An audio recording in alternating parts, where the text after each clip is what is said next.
लोकांजवळ झालं की आमच्यावर आरोप सुरू होतात कुठनं तरी काहीतरी. मागेही तुम्हाला आठवत असेल की असाच 2009ला का 8ला 70,000 कोटीचा आरोप झाला. त्याला 15-16 वर्ष झाली, परंतु त्याच्यातनं काहीही कुणी पुरावे देऊ शकले नाही, काही होऊ शकले नाही.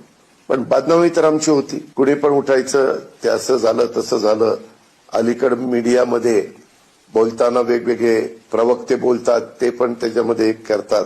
शेवटी चुकीचं कुणाकडनं घडलं आणि त्याच्यामध्ये काही त्याच्यावर आरोप झाले तर एक वेळ आम्ही समजू शकतो. परंतु सकाळपासून रात्री उशिरापर्यंत लोकांची कामं करायची, पारदर्शकता कशी राहील ते बघायचं, नियमाला धरून करायचं, संविधानाने सांगितलेल्या सगळ्या गोष्टीचा आदर करायचा, घटनेच्या कायद्याचा पूर्णपणे कुठेही तिथं चूक होणार नाही हे बघायचं. आणि ते झालं की लगेच बारामतीतल्या कुठल्या जमिनीचं काढायला पत्रकार मित्रांना आव्हान आहे. मी माझ्या राजकीय कारकिर्दीला सुरुवात केल्यापासून मी कधीही माझ्या हातनं कुठली चुकीची गोष्ट होऊन देत नाही. आणि मी मागेही 2-3दा एकदा मुंबईला सांगितलं, पुण्यामध्ये सांगितलं, आता तुमच्या इकडे सांगतो की माझ्या नावाचा वापर करून माझ्या जवळचे नातेवाईक असतील, लांबचे नातेवाईक असतील, माझे जवळचे कार्यकर्ते असतील, माझ्या जवळचे सहकारी असतील, माझ्या जवळचे अधिकारी असतील, त्यांनी जरी कुणी काही सांगितलं, त्यांनी तर सांगूच नाही, पण यदा कदाचित काही सांगितलं तर ते नियमात नसेल तर अजिबात संबंधित अधिकाऱ्यांनी त्या कामात